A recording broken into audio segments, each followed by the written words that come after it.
these last weeks of class. I'll also share my screen. So let's pull up the syllabus just as a reminder of where we are.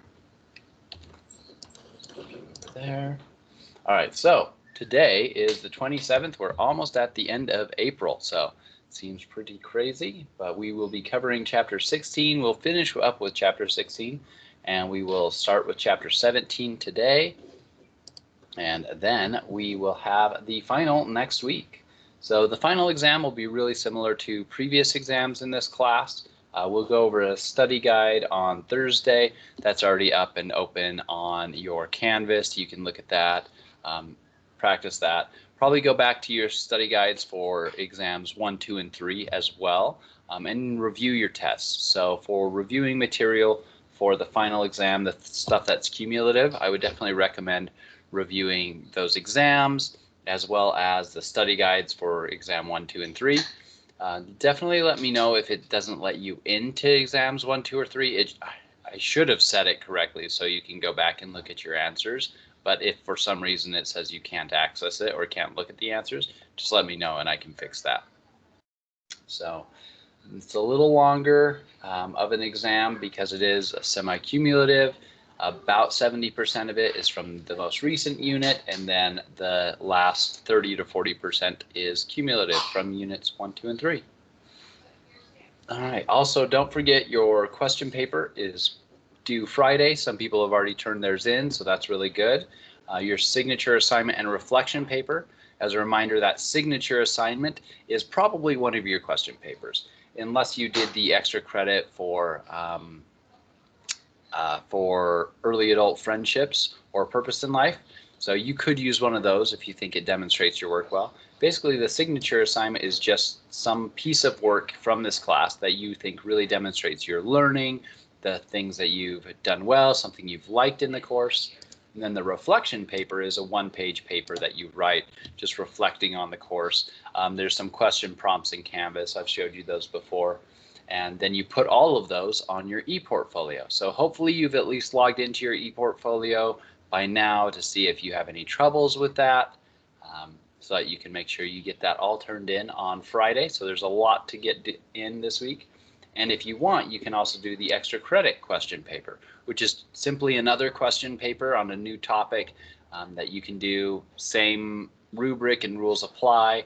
And I will be grading those, so just turning it in won't get you all the points.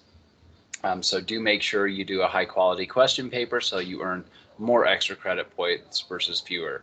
So if you do not a very good question paper, you might only earn a few extra credit points. So, all right. So with that, any questions about these assignments, the final coming up, things like that?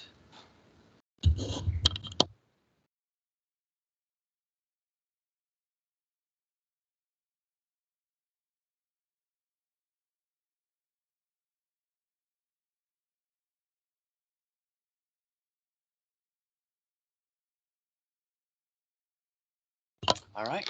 Well, looks like there's no questions, so we'll jump into the lecture, basically where we stopped off last time. So last time we were talking about late adulthood, and then in chapter 17 we will talk about the end of life. So this is socio-emotional development in late adulthood, and let's discuss. So with this, we've talked about late adulthood from the perspective of middle adults, that when you're in middle adulthood, oftentimes you might be caring for or be financially responsible for a late adult parent. So with this, 80% of older adults do have living children. So most of those are in middle adulthood. So with that, this changes the relationship dynamics, especially if they're living in a if the late adult is living in a care facility versus living in their own home versus living in the home of the children. So that can present some different challenges. And we've kind of talked about that in middle adulthood. But interesting, and I think we've given this fact as well in middle adulthood, that adult daughters are more likely to be involved in the lives of their aging parents. So just statistically, that's what we see. On average, again, these things generally fall on a normal distribution. Some people will be really, really, really involved. Some people will not be very involved at all with their parents. And on average, when you look at those bell curves, so let's say this is my hand here is one bell curve. It's a really narrow one. But just imagine that's a bell curve. And this is another bell curve, another set of averages. There's probably some overlap here between which side is further to the right for you? I think this side on your screen. So we've got adult daughters and then adult sons. And so there's some overlap there, but adult daughters on average are a little more likely to be involved in the lives of their parents. So with this, when there's multiple children, oftentimes they have to coordinate, monitor, and basically run the services for aging parents, especially if they're in a care facility, they need medical care, doctor's appointments, especially in cases where there's something like Alzheimer's or dementia. So near the end of life, it becomes really important for those family members to be coordinating these things and having people with different responsibilities. And that can cause conflict between siblings as well, or it can bring siblings closer together also. So with this, in late adulthood, new friendships are less likely to be started. So close friends are like preferred to interact with rather than new friends. And this probably goes into what we talked about last time, that one of the reasons we might see adult friendship circles or networks shrinking is because they're selecting where to put their energy into. And so if they know they have less energy, if they know they have less time, they want to spend it doing the things they really love, like maybe photography or working in their nonprofit, like the examples we saw last time. Actually, you might not have seen that video. We might be coming to that video soon. Did we watch, in this class, did we watch the video of the late adults who did photography and the late adult who ran a nonprofit?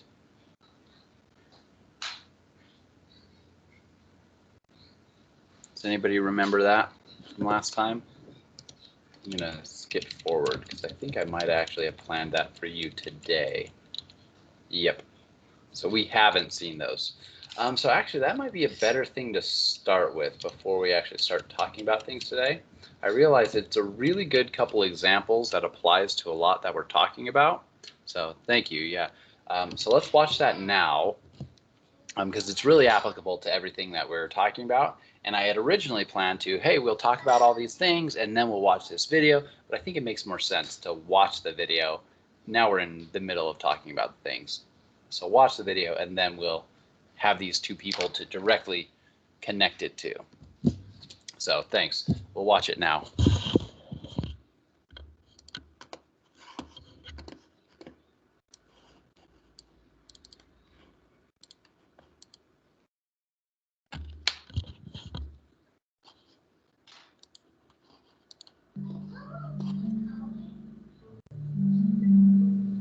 Just a drop of water. And it never talks back to you. That's what I like about it. Just a drop of water. And it never talks back to you. That's what I like about it. If you're taking pictures of people, they talk back. Is my hair just right? Am I posed right? Which is my better side? Water never says anything. It keeps quiet and drops. I was always interested in photography. I've probably taken pictures longer, I've taken more pictures than anybody in the whole world. After all, I'll be 102 and I started taking pictures at the age of 8. That makes 94 years of picture taking. That's a lot of pictures in a long time. After a century, Irving Olsen is still learning new tricks. He uses the latest technology to capture nature's tiniest details, from the shape of a water drop to an insect's gaze. Nature needs me. It can't operate without me. It would never get publicity. I love difficult pictures like this one here. And just as he's found a formula for his photographs, he's also developed a formula for living as long as he has. It's a 3-part formula. It's very simple. If you count to 3, you can live to 100. First part of the formula, 50%. You have to have the right spouse. If you have the right spouse, you're halfway there. 45%, everything in moderation. You don't sleep too much, don't eat too much. Do everything just exactly right. Now, there's 5% less if you've been following me. That 5% is very difficult. For me, it's easy. Would you like to know what it is? I thought you'd never ask. Anyway, I'll tell you what it is. You do not, under any circumstances, take any crap from anyone. At the So before we move on with these examples, I really like that man. His interview is really fun. I wanted to go back to our personality traits that we talked about and some of the correlations there. Somewhere over here. So we talked about these different personality traits. We talked about neuroticism, we talked about openness, conscientiousness, extroversion, and agreeableness. After watching that video, I want you to just take a quick look at these traits and see which ones you think that this man would have that are higher or lower. So would he be higher or lower in openness, higher or lower in conscientiousness, higher or lower in extroversion, higher or lower in agreeableness, higher or lower in neuroticism? So just think about that for a second, and then we're going to re-review some of the correlations we've seen in a few minutes.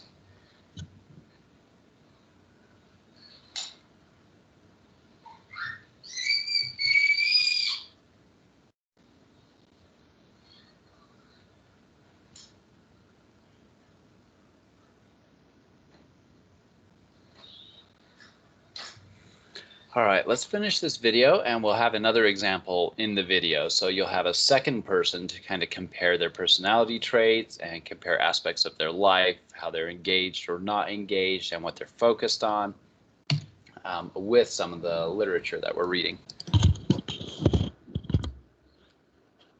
University of Arizona and elsewhere, researchers are interested in Irving's formula and Irving himself.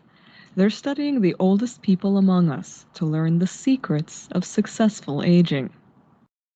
People who are able to maintain high levels of cognitive ability as they age throughout the course of their lifespan can be considered as having achieved successful aging. It's really being able to maintain how you functioned all your life as you age, and not having major changes or declines in your cognitive ability as some people can experience. Looking at successful aging, we're really trying to understand why some people are able to do really well as they age and others not. Genes play an important role, but researchers are learning that other factors may matter just as much. Staying active, eating well, and sleeping enough have all been associated with longer, healthier lives. What may matter most is something that's hard to measure: how we engage with the world. There are some good associational studies that have shown that being engaged, being socially connected is beneficial to your cognitive health and your outcome over life. It goes hand in hand with your cognitive health, is to be emotionally engaged and happy and feeling fulfilled. And those kinds of aspects are just as important in terms of experiencing a good, successful quality of life as you age. It's projected that the elderly community will double over the next several decades. So this is going to become an increasingly important issue, that we understand what are the benefits and what are the causes of difficulties as we age, because there are going to be more and more people who are going to be experiencing these problems. So it's not only a problem for the individual or the family or the community, but it's also a huge public health issue. Let's say thanks for redoing our webpage. Activist Marian Lupu has always believed that this public health issue demands public action. Almost 50 years ago, she founded the organization that would become the Pima Council on Aging, to give more people a chance to age successfully. When I started, our only service was one nursing home in the community. Most of the social agencies did not serve the elderly. Since then, Marian has seen services grow and attitudes change, but she still recognizes societal obstacles to aging well. In some cultures, aging has a much more reverence than we do here. And I don't know that reverence for the elderly really is as important as just teaching people at a very early age that there will be disabilities and how they overcome them. If we could develop relationships with young people for them to recognize that they will grow old and what do they want in the community to be there when they are old. And what is it that we need to put in the society that are supports. Now 90 years old, Marion has her own definition of successful aging. To me, success is not wishing that you wouldn't be here tomorrow morning, that you would just close your eyes and go away. To me, successful aging is for the person to enjoy the latter stages of their life. So we've got a couple different definitions from people in this video of successful aging. We had the cognitive researcher saying, well, successful aging is essentially not losing those cognitive faculties or keeping those cognitive faculties for as long as possible. We have this late adult here that's an example of successful aging saying, well, the way I define it is not wishing that you were gone the next morning, wishing instead and enjoying your life. So you can see there's a lot of overlap between those two things, but there's definitely some aspects of this person's definition in late adulthood, enjoying things about life that aren't really captured with the more clinical definition or research or definition of not losing faculties. There's a lot of similarity there, but I think it's a better definition of being able to enjoy those later stages of life. And of course, that means, from my perspective solely, is that you have to find what it is that gives you kicks. Irving Olson has no doubt about what gives him kicks, and no plans to stop searching for the next thing that makes his life worth living. Now, since it's so hard to get around, I can't walk all day like I used to. Now it's simple. I just stand over a tray of water, drop water in, and I've got pictures. That's my latest thing. Next year, I hope to have a new kind of hobby going. I haven't picked it yet, but I'll have something new. All right, so I like that video for those two different examples of people who are aging successfully because it shows really two very different ways to go about that process. So we had the first, the photographer, and then second, the example of the person that was running a nonprofit, even in their 90s, that they had started themselves.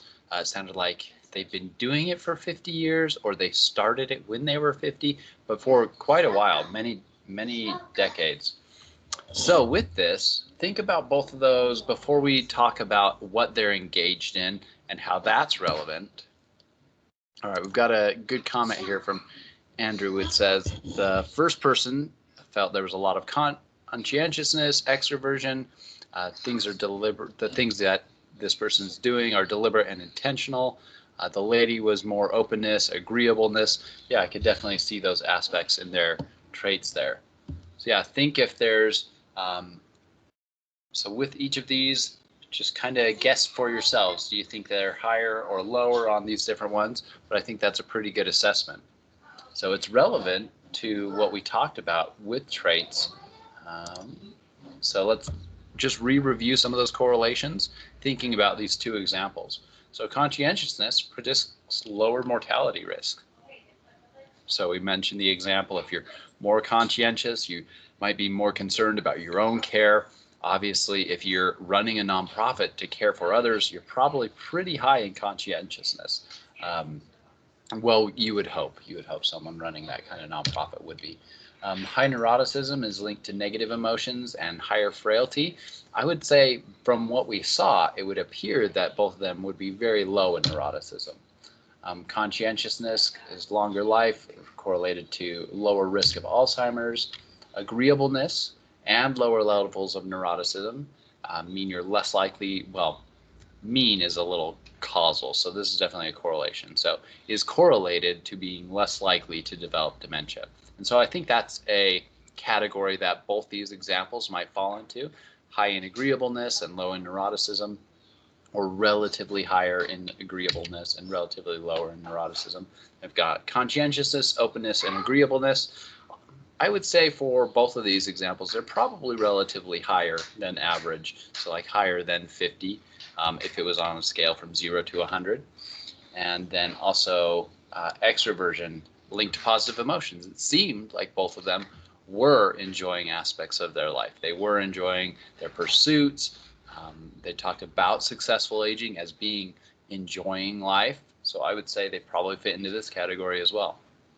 So hopefully those examples give you someone concrete to kind of pin it onto these personality traits. There's been a lot of things that we've talked about that are relevant. Some of the biggest things here are, yeah, probably the next thing that we're going to talk about. We'll wait to mention it till we get to those slides. But hopefully you can think about these examples as we continue on through the lecture today and have a concrete person to pinpoint it or to think about with it. All right, so with this, we were talking about friendships, and then we went and watched that video. We didn't see much about friendships there. We did see late adults hanging out with other people that were probably friends or family members, maybe even partners. So things like playing pool, going out to eat, swimming. So with this, friendships tend to, the energy focused on friendships does tend to be more with the close friends they already have, rather than developing new friendships. So this might just be because of the energy and time it takes to develop a new friendship. Friendships do tend to be less problematic and negative than in younger years. So less, I guess you could say, less drama with friends in late adulthood. Friendships become more important than family, actually, in predicting mental health. So late adults who are engaged and involved with their friends, they tend to be, so on average, they tend to have better mental health, less cognitive decline, less mental illnesses, things like that. So family is clearly important and is often the group that's responsible for helping to manage the care. But for mental health, oftentimes it's the friendships of these late adults that's one of the most critical pieces. So something to think about as you age and get into late adulthood, to maybe emphasize and focus on those friendships and focus some energy on some of those important friendships in your life. So with this, if you have close friendships, you're essentially just less likely to die over a 7-year time span. So we've seen that in some longitudinal studies, that those people who reported having more or stronger close friendships would be alive at the end of the longitudinal study versus those who would not report having as many close friends. So with this, this is very socio-emotional or sociocultural based idea from Vygotsky's sociocultural theory. So we are people, and through life, through day to day, right now, we're interacting with each other. I mean, we're through a computer screen and through comments and things like that, but we're interacting together.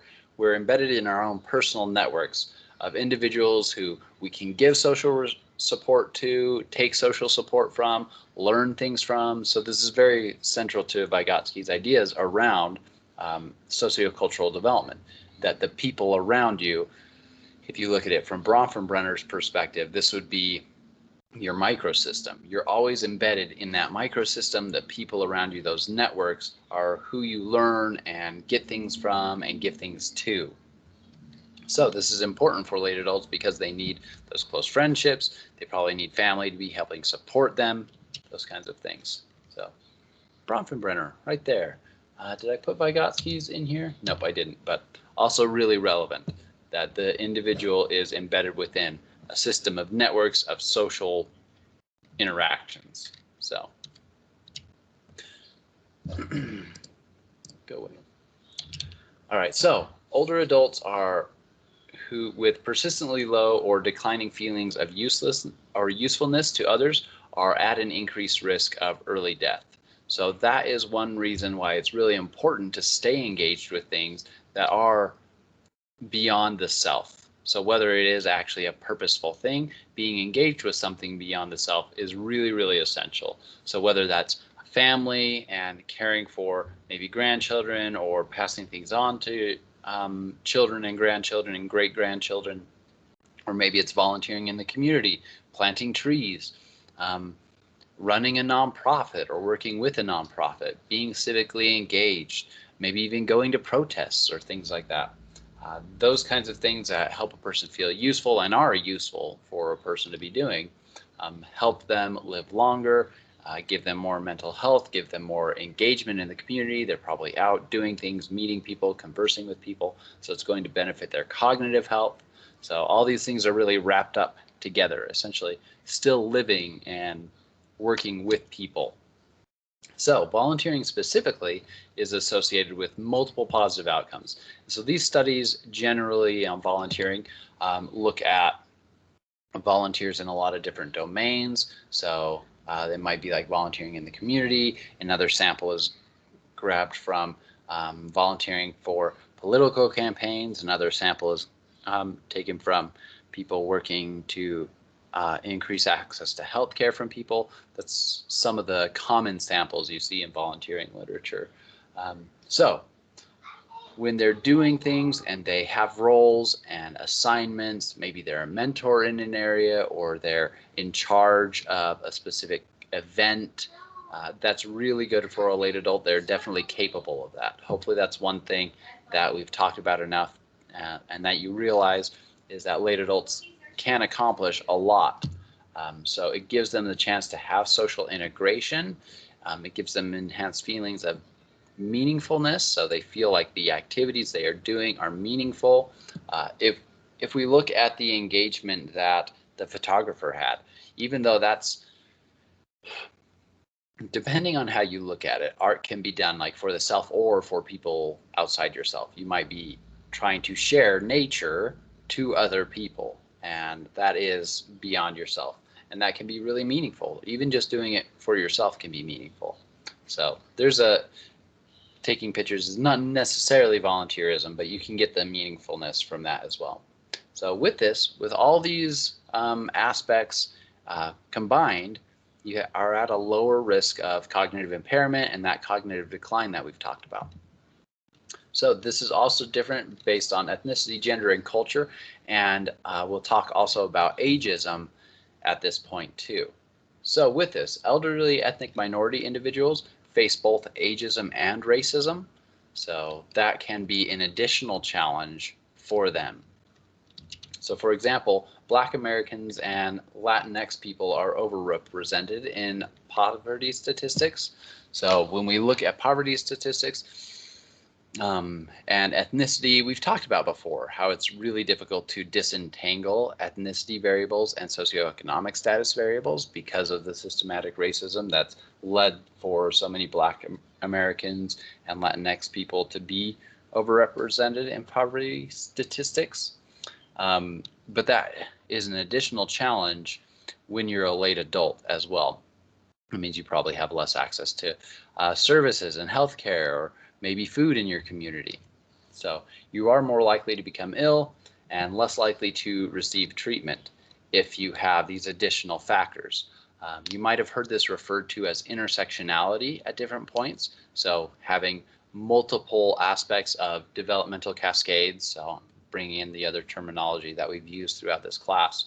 So intersectionality is essentially that idea of developmental cascades, that additional contexts and factors can impact people differently.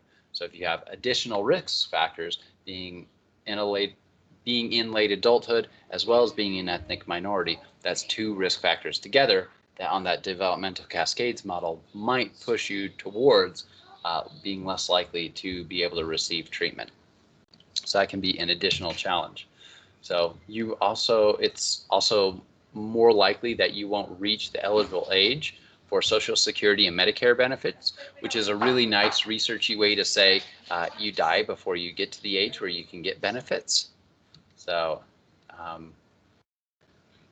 definitely can see a researcher having written that in a research article, but that's what it's saying. So with this, despite that stress and discrimination, many ethnic minority individuals develop coping mechanisms for survival. I think we skimmed over in the adolescence chapter the when we were talking about immigration, we talked about the immigrant paradox and immigrant risk models. It's very correlated to that we see a lot of people who are immigrants. There's one idea that maybe it's going to be a challenge for them, that they won't be able to learn the new language. It'll be harder for them to do things like find jobs and be in the culture and access its resources. But on the other hand, especially when something we see in childhood, adolescence, and early adulthood, the younger people who come are better able to access those things. Especially for children, it's really easy for them to learn a language because cognitively they can do that. So with that, that's the paradox model, that even with these potential challenges, we see a lot of people thriving. Same kind of thing here, and just focused on ethnicity as well. So they're developing resilience, they're developing coping mechanisms for survival. So happiness paradox, they tend to have more extended family networks to rely on for support. This might be part of their culture as well that they've come with. Well, if we're talking about immigrants specifically. Also, churches oftentimes play a really big role for people who have these multiple challenges. So challenges in relation to ethnicity as well as low socioeconomic status, as well as ageism. So oftentimes community churches end up being a place that get people to resources or are the direct resource for people. So with this, this is an interesting finding that's in your book that I definitely want to point out and comment on. So there's a finding that says, essentially, I'll just read this basically. So there may be decreasing femininity in women during late adulthood and decreasing masculinity in men during late adulthood. So breaking that down a little more, the stats essentially are saying that older men may become more feminine, that is nurturing or sensitive, and older women do not necessarily become more masculine, that is assertive or dominant. So we can see from this research that essentially they're defining the traits of being nurturing as sensitive as more feminine.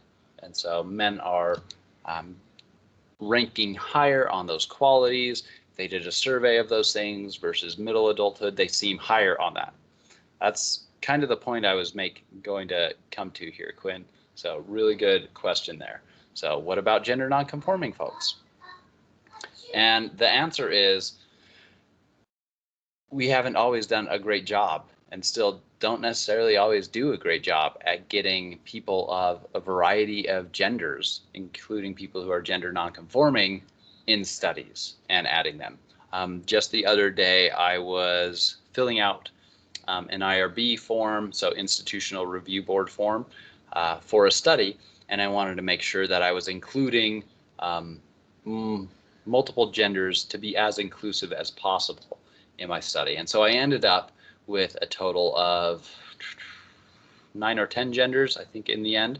And that was the recommended from American Psychological Association. But with that, when I have that many different genders in there, and I only have a sample of 300 people in a study, it does get hard to find enough data on people that are gender nonconforming. That's why it's important to have studies specifically where you're trying to sample directly from people who are gender nonconforming, bi gender, any other kinds of genders. So we, as well as the simple problem of defining certain traits or characteristics, like being nurturing or sensitive, as being a feminine versus a masculine trait. So hopefully you can see here, as we've talked about it, this is definitely not a history of psychology class, but hopefully you can see from some of these facts and stats that we're bringing up that the field has moved and learned and understood. So I definitely want to point this out, even though it seems like a very silly finding.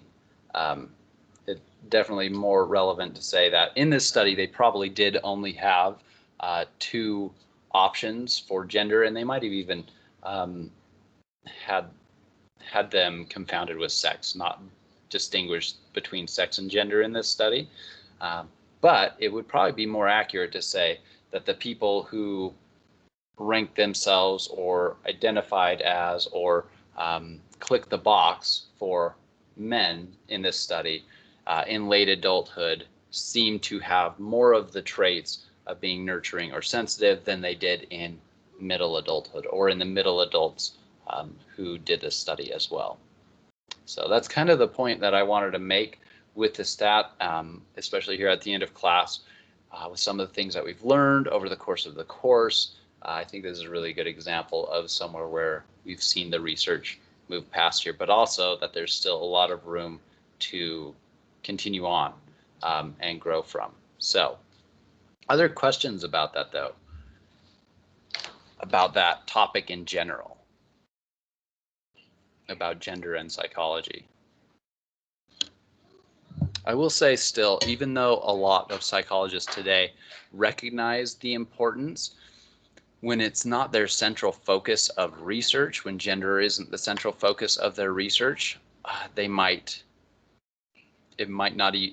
be just like a side thought. They realize, hey, we should include all these different genders, but not trying to necessarily get a representative sample of gender nonconforming or people that are bigender or transgender, anything like that. So still work to be done. And if it is something that you're interested in or you'd like to know more about, I mean, hopefully at this point you've started your last question paper. But if not, maybe look at some of the specific gender research, because there are researchers who it is their direct focus. Just like my research, my direct focus is pro-social behavior, heroism, civic engagement. That doesn't mean it's completely apart from gender, from ethnicity, from any other variables. So we should, as psychologists, be keeping up to date with, well, what it is the field saying about gender right now? How do I incorporate that into my studies, do a better job at getting a representative sample of humans? So, yeah.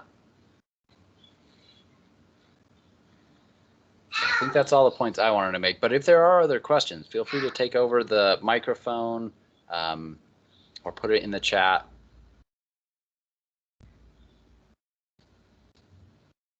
All right, well, we will continue. So with this, so again, think of these facts in light of what we just talked about as well.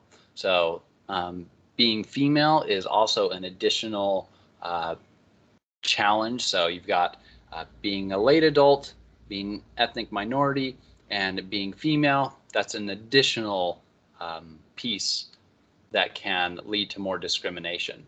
So here, again, mentioning intersectionality. So let's move on to culture and how cultures can affect. And we've talked about this before. In middle adulthood, we focused on it a lot as well. So some of the things are the same.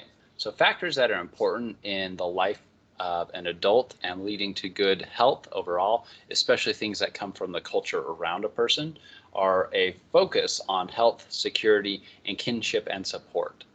So when we talk about things that late adults need, physical capacities are probably diminishing into late adulthood, and cognitive capacities can stay high if they're staying engaged, if they're interacting with people. So kinship, support, security, that all winds up into that. Having physical health, maintaining and replacing different things with that health variable are important.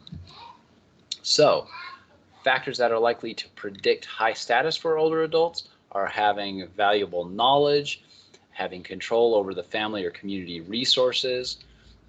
So with this, these are adults who other people around them might see as having higher status and maybe giving more respect to or deference to. So if there's someone who's more knowledgeable, the people around them might pay them more mind to the things that they have to say. This could be in a work environment, in a family environment. This could be in a volunteering environment. There's a lot of different contexts where we see this kind of dynamic play out, where it's not necessarily a structured hierarchy, but just an understanding that, well, if we have control over resources, probably is a more structured hierarchy. But if it's knowledge, then that person could just kind of fall into have kind of an unstructured hierarchy of they're the person people go to for knowledge, for mentoring, that kind of thing. So also, if they're able to be engaged, do useful things, keep playing pool, keep taking pictures, keep working at their nonprofit as long as possible. That's really useful and really helpful for them. And having that role continuity. So we talked about this in middle adulthood, and we've mentioned it in late adulthood, trying to keep those same roles. So I think that's one reason the two examples that we watched were really useful. So we had the person running the nonprofit. They'd been doing that for, I think it was 50 years. So they were keeping that role throughout their lifespan. And they probably took on additional assistants or different parts of the role, depending on what they thought was needed in that nonprofit at different times, but they continued that role. And then we saw the example of the photographer, who they'd been doing photography throughout their life, but they also talked about how, well, they might find a new hobby the next year. So they might still be engaged with something different or something new.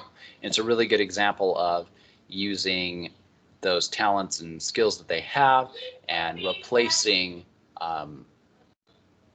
because of their physical limitations. They specifically mentioned they can't walk around as much anymore. So now they only have to walk around their home. They stand in front of the sink, they drop the water, and they can still do something that's engaging to them. So you can probably do the nonprofit work even from home, although it's going to be a lot better for health if you are able to get in and talk to people face to face, probably more than even doing virtual meetings, I would suspect, in late adulthood. Although I think we'll see a lot of research on virtual meetings and how it's related to connection between people pretty soon now. There might be some papers on that now already.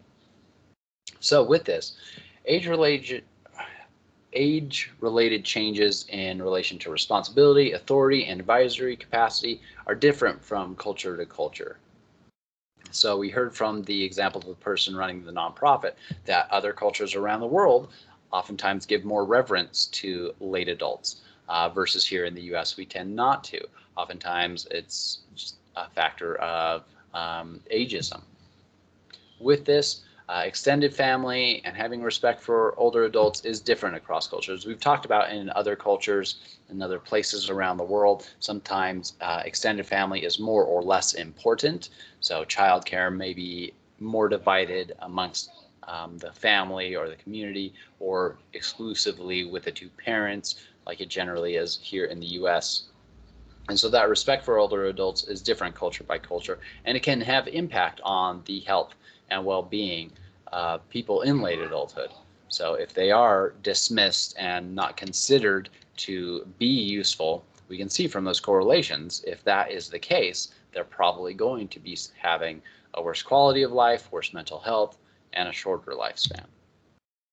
So here's that video. I do think I will switch this slide to the beginning of this chapter. I tried that with my next class, and it seemed to work well because then we could refer to it kind of like we're doing here throughout the class. So with this, a lot of the abilities can be maintained or improved in adulthood due to things like diet, being active in lifestyle, having mental stimulation apps, playing games, being engaged cognitively, and then trying to build positive coping skills. So a lot of that is also relevant to the research around resilience, and we've touched on resilience a couple times, but there is a whole body of research, like researchers who focus on resilience, how to build resilience, how to build resilience in high school students. So when they have a hard time in their classes or as they go to college, how can they be helped? Building resilience in natural disasters. So when some crazy flood or tornado or something wipes things out, how can you be resilient among that? Or what are things that can predict resilience, or can we do to support resilience in people? So resilience is its whole other big area of research that is really useful to look into, but we don't really have a ton of time to do that in this class. But you're seeing some of the connections to resilience here. And then having those good social relationships and support and absence of disease. So a lot of these are the same things we've been talking about in middle adulthood. Hopefully it's been pounded into your head at this point, the ways to have successful aging. We've got a couple examples of successful aging. So being engaged, having resources, having a positive spirit. So more of that maybe openness or conscientiousness or engagement, and then valued relationships are some of the biggest aspects for successful aging. I had another video, but I realized when I checked on it today that it was gone. So I'll find a new one. But it was kind of a review, but I feel like that last couple slides was a good little review too. So let's take a quick break before starting chapter 17.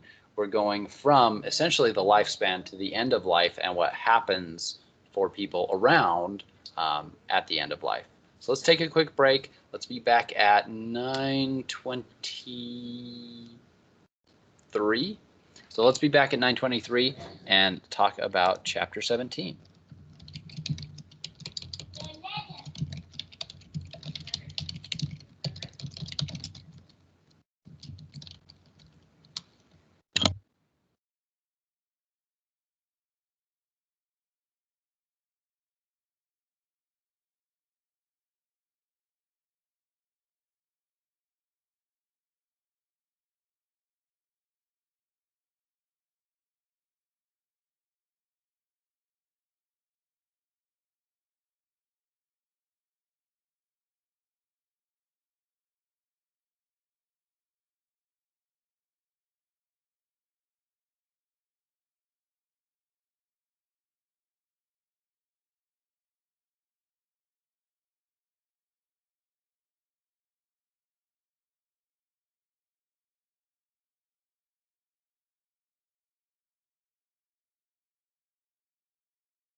All right, well, let's jump into chapter 17. As we get started with this, I gave you the summary that here we're talking about the end of life, how it affects family members,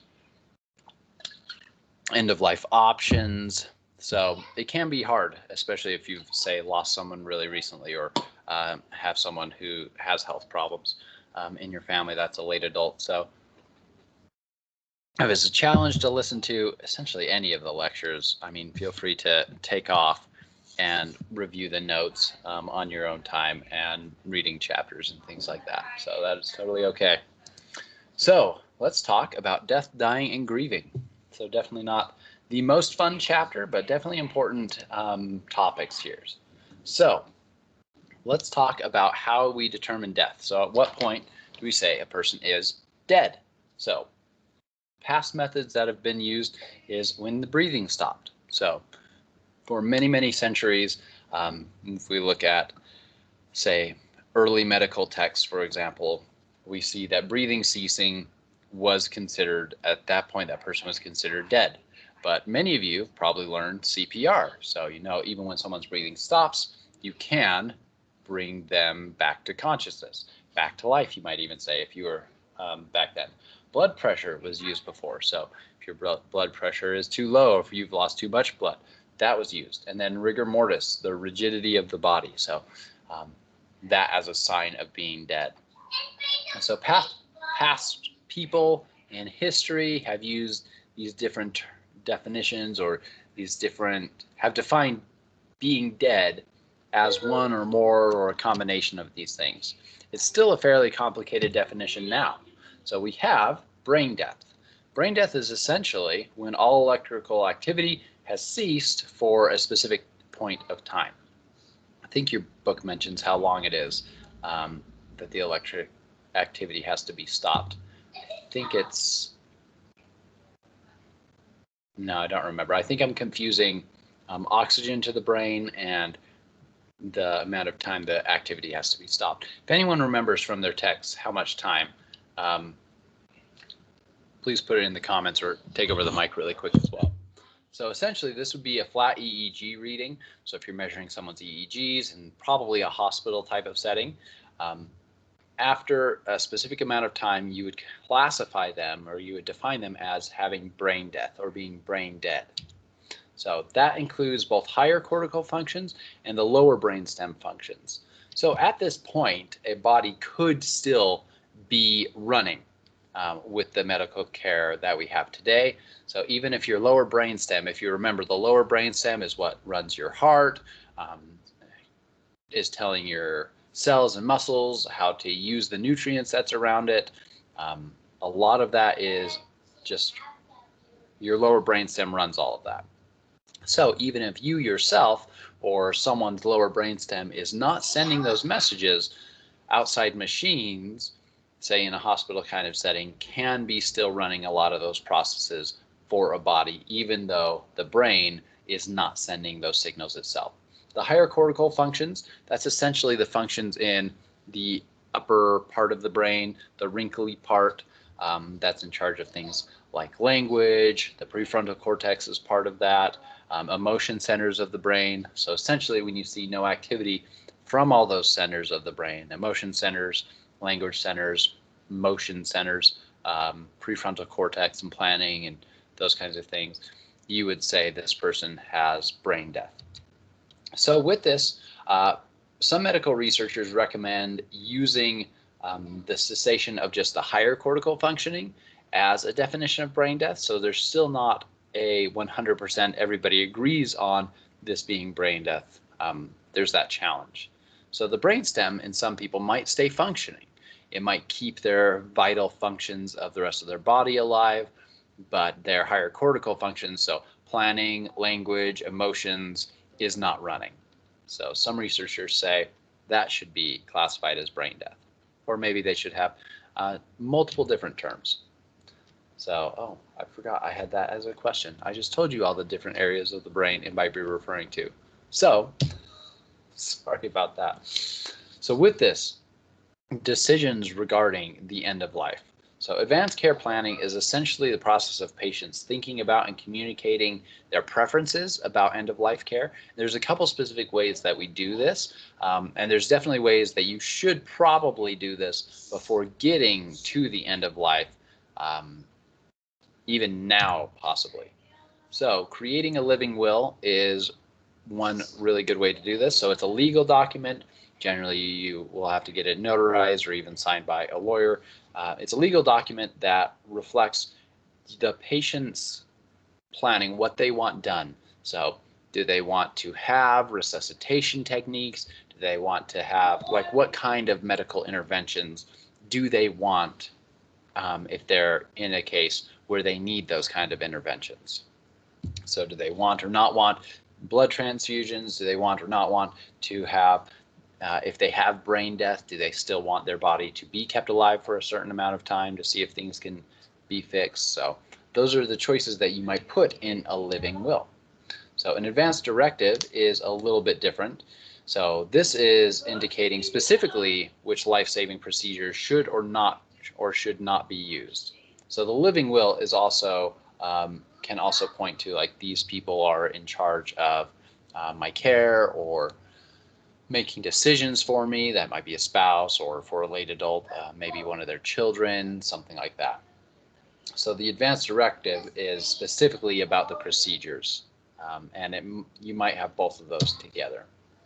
So let's watch a video about these to get a little more detail, because this is definitely an area where I'm not super knowledgeable about, beyond essentially the textbooks I've read, or I've not actually written a textbook yet. Maybe someday. The textbooks I've read about these topics. So this will be a good video to get more detail, and definitely consider doing a few of these documents even now, because it is possible to even have something like a car accident or something like that, where that kind of document could be really useful for the family members around you, so they don't have to question and fight and argue about what kind of care you should get, or grandma or grandpa should get.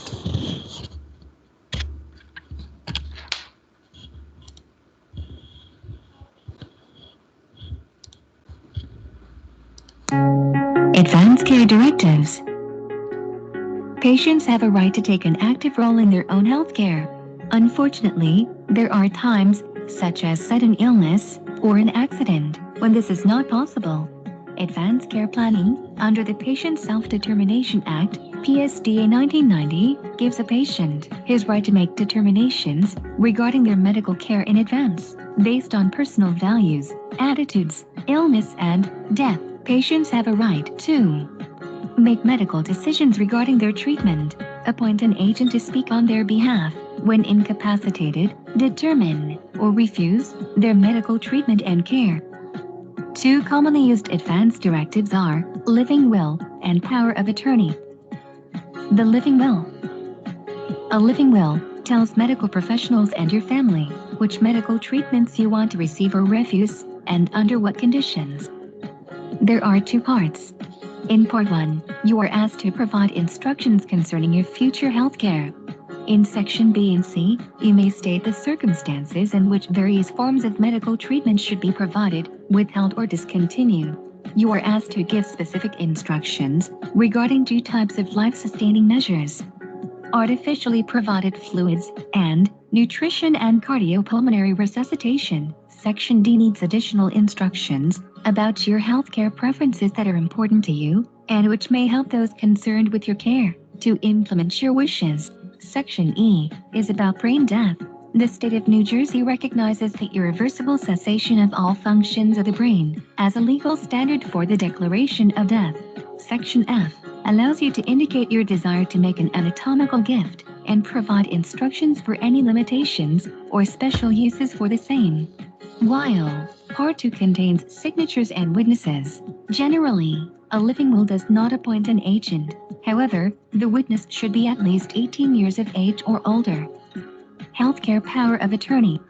This form of advance directive allows you to select a family member or a friend as the decision maker regarding healthcare issues. A healthcare power of attorney pertains to healthcare matters only and allows you to specify in writing the types of care you do and do not want to receive. In Section A, you choose a healthcare representative or agent who will represent you to make decisions on your behalf in accordance with your wishes, as stated in the document. Section B is for designating alternate representatives in case the nominated person is unable, unwilling, or unavailable to act as your healthcare representative. Section C specifies directions to best express your wishes. Section D, E, and F are similar to that of living will, comprising of your signatures and that of the witnesses. By completing an advance directive, you can help avoid potentially destructive disputes, ease decision-making on loved ones, and avoid unwanted medical procedures. In addressing the creation of an advance directive, competent legal ones. So these are some of the main reasons we're talking about these end-of-life care procedures, living wills, advance directives, and that kind of thing, is because one of the biggest challenges, especially for, say, a late adult who is at the end of life, if they become unable to make these decisions themselves, it is often a big point of conflict for family and friends who are left behind. I think there are still places where partners who are not actually a spouse cannot actually make these decisions unless they have been granted power of attorney. So I think there's still many states. I might be wrong on that one, though. It'd be great if that was not the case. So doing these documents, while it seems very procedural, it's important in the medical system that we currently have that doctors would have access to that family members would have access to that. So this is something that you would file with, say, a lawyer, and then you would give to your doctor. So they would have it on file. So when you're brought into the hospital, let's say after an accident, they would be able to look at your medical records and then request those documents from a doctor, from your, say, family doctor or whatever it is. So it can be very helpful so that people know, oh, this is what you wanted done, or these are the aspects of care. And it's still going to be a hard time, obviously, with a family member or a friend or a partner dying, but that can ease some of that burden if a person makes those choices themselves beforehand. So with this, doctors and nurses, they really like having these advanced directives, basically because it gives them, it means they don't have to be in between and kind of like, they don't have to be the go-between between your healthcare and your family.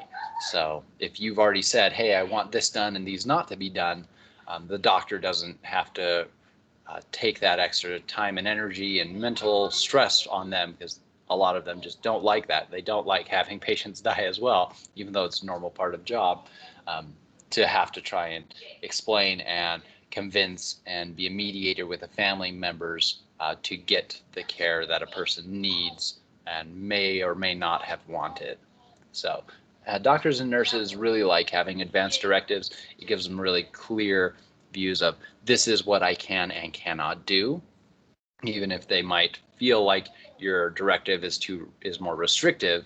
It tells them really clearly, like, this is what this person wants. So this is essentially what this person has consented to do medical wise, and that is very helpful for them. So it's helpful for family members, it's helpful for doctors, even though it's still not a super, in most cases, it's still going to be a very stressful time. So let's talk about euthanasia. Did anyone else in class, when they first heard this term, like maybe in childhood, or honestly probably till I was like 13, I thought euthanasia was 3 different words. I thought it was youth, like Y-O-U-T-H, like in the place, and Asia. It's like the continent of Asia. So that's what I thought till I was like a teenager. And then I found out what it really was. So that happened to anybody else? Maybe right now you're learning about what euthanasia really is. So, but yeah, it's something I'm embarrassed about, but also find kind of funny that I didn't know. But it should be definitely a little, maybe not till adolescence. But euthanasia, what it really is the act of painlessly ending the lives of an individual suffering from incurable diseases or severe disabilities. So we've got a little map here, and it is quite little. Did I blow it up on another slide? No, I did not. I think the quality was just too low. It didn't work. So here we've got a couple different terms. We've got active euthanasia, passive euthanasia, and then we've got euthanasia is illegal, and then it varies by different areas. So you can kind of see here in Australia, here in Mexico, as of the time that I pulled this off Wikipedia anyway, euthanasia was illegal in these areas. I'm not sure which country that is right there. This is, yeah, I'm not sure, don't remember. Probably bad to admit that. Active euthanasia is legal in Canada, and I believe it still is in the states on the West Coast, so California, Oregon, Washington. I'm not sure about Colorado, if that has changed since I put this up here. And then passive euthanasia is legal in a couple other places. I'm not sure if that's still true here in Utah.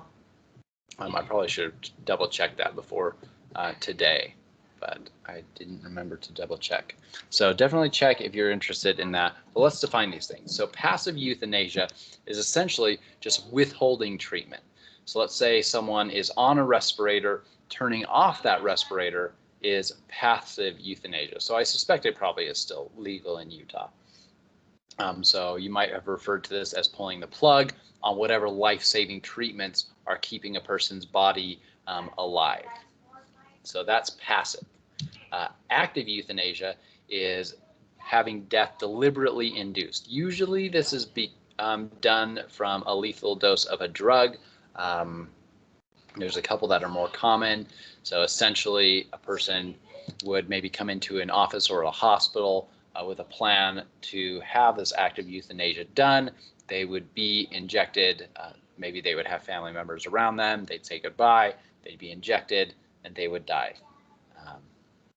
So that would be something that would be chosen and determined with a doctor. There's different laws depending on where you're talking about of what are the steps that you have to go through before being able to do active euthanasia, but essentially like making sure you're mentally fit. Some places you have to have, say, a qualifying condition, those kinds of things. So how long should life be sustained artificially? So this is kind of a critical question, something that you should think about. Think about what kind of treatments are important to you to not have done or to have done. If it was a family member, would you feel the same? So consider that on your own, like on your own time as well, so that you can make something like a living will or an advance directive to, again, make it easier on your family. So how long should life be sustained artificially? So there's not really a clear answer, and it doesn't really apply to everyone. So this is why I say think about it individually. We're going to talk about a couple examples of life being sustained artificially and some of the outcomes from that, but I definitely encourage you, if this is something, I mean, this is something you should consider and think about and actually make this kind of living will, or at least tell family members like what it is that you want to be done. But yeah, it's okay to have differing ideas of what would be appropriate at the end of life and what you would want done to your own body. So one example here is Terri Schiavo was kept alive in a vegetative state for 15 years. So essentially they had brain death. Their body was kept alive for many, many years at the family's request. And eventually they did passive euthanasia, which led to death. So most family members, just in general, especially in an emergency situation, want more care for a patient. And that's kind of what we see from this specific example. And there's whole documentaries on Terri Schiavo on this example, so feel free to look into it in more detail than that. But generally, we see most family members, whether it's a partner, whether it's children, cousins, things like that, most of them want more care done for the patient than the patient would have reported that they would want themselves. So if you take a whole family and put them in a room taking a survey when they're all healthy, in this case, so like completely outside of, say, an accident or the death of someone, if you take a whole family, put them in a room and say, hey, which life-saving procedures would you like done to yourself? They'll mark generally less than what their family members will mark for what they want done to their family member. So if there's a list of 10 things, like 10 is all the things, you might mark 7 and your family might mark, say, 9 of the 10 things. It's a pretty common phenomenon. So when a patient is asked before a situation, most patients would prefer not to be on life-sustaining treatments for very long. So when we look at that as well, so not just the amount of care, like the procedures you want done, but also how long should you stay on those life-saving procedures. Most family members want it to be longer. Most family members want it to be more procedures versus what a patient wants is generally less than what a family wants. This is why it's so important for a person to indicate and declare what it is that they want, because family are probably going to, because they want the person around, obviously, they're probably going to want to do more than you would have necessarily wanted them to do. So assisted suicide is when a patient self-administers a lethal medication and determines when and where to do this. So this is often also done in a doctor's office. You can again look up where it's legal. So Canada, Switzerland, Colombia, Netherlands, Belgium, Luxembourg. So double check if that is still the case in these areas if you're interested in it. US, it was legal in Oregon, Washington, Montana, Vermont, New Mexico, California as of when I made this slide. That was about 2 years ago, I believe. So it could have definitely changed in between now and then. So with this, the US does need better care for dying individuals. So there is definitely assisted living facilities, but in general, death in America does tend to be more lonely, prolonged, and painful. So less access to the patient who's dying, so because of hospital visitation rules, for example. So there are other facilities that are in the US as well, and in other countries that are specifically made for the end of life when it's known that someone's nearing the end of life. That can make it a lot easier, have more visitation, things like that. So a good death generally involves physical comfort, support from loved ones, acceptance, and appropriate medical care. And I'm not sure I even like that acceptance there. In the end, we're going to talk about the stages of grief and dying. And one of the things that people can go through in the stages of grief, but don't necessarily have to, is acceptance of their death or the death of a loved one. So it doesn't have to, you don't have to do that to get over grief. You don't have to go through that acceptance. But definitely research shows having that physical comfort, support from loved ones, and appropriate medical care, all very important for having a good experience at the end of life. So hospice is a program specifically to make the end of life as free from pain as possible, as well as free from anxiety and depression. So it can be, death can be a big existential crisis. It can lead to depression, anxiety. It can be hard for people, family members to come in and see. So hospice works to try and ease those burdens. So versus hospitals, they're focused on curing illnesses, prolonging life. So that's kind of their goal. So if you look at a hospice program versus a hospital, one is committed to making it as pain-free in that process of dying versus a hospital, even if it does kind of increase pain or stress or trauma, curing illness and prolonging that life is what their goal is. So palliative care is essentially reducing pain and suffering, helping individuals die with dignity. And so palliative care can be done in hospice and in hospitals. But that's kind of what the focus is. You want a person to have that suffering reduced as they're in that process of dying. Again, this can be a few hours of that process. It could be a few days, it could be a few weeks, a few months. So it's different for everybody depending on what's going on. So let's talk about the stages of dying. And these have actually been co-opted and researched as the stages of grief as well. So you've probably heard of these different stages before, maybe even in this specific order. It actually came originally from research on dying and facing your own death rather than grieving anything else. It was first after research on your own death. It was then applied to research on the grieving family around, and then now it's been applied, the stages of grief have been applied to other aspects that you might have grief from as well. So Kubler-Ross was the first that was researching this. So with this is a lot related to control versus denial and the context in which people die. So a lot of this research was done in, say, hospice or nursing homes with people near the end of their life. And a lot of it was interviews with those people and picking out these patterns of these were common things that people were experiencing.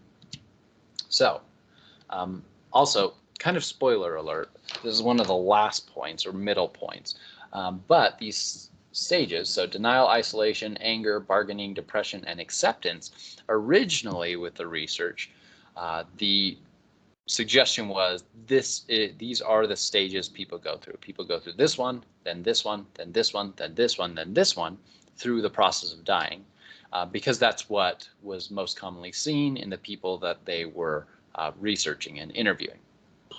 Over time, from that point, we've seen that while these are pretty common